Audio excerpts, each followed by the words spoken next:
السلام علیکم۔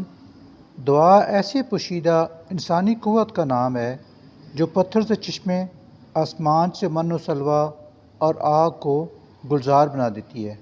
اللہ رب العزت کے حضور دعا ہے کہ اللہ تعالی ہم سب پر اپنی رحمتوں اور عافیت کے سائے ہمیشہ قائم رکھے اور ہم سب کا دامن خوشیوں سے بھر دے۔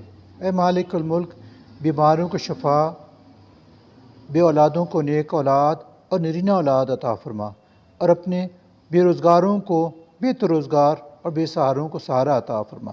اے بخشنے والے عظیم رب، ہمارے آباء و اجداد جو اس دنیا سے رخصت ہو گئے ہیں ان کی مغفرت فرما، ہماری اولاد کو ہمارا تابع اور صراط مستقیم پر چلنے کی توفیق عطا فرما، بے شک تو ہر چیز پر قادر ہے۔ اے رب العزت، ہمارے ملک پاکستان کو اندرونی اور بیرونی سازشوں سے محفوظ فرما، آمین یا رب العالمین۔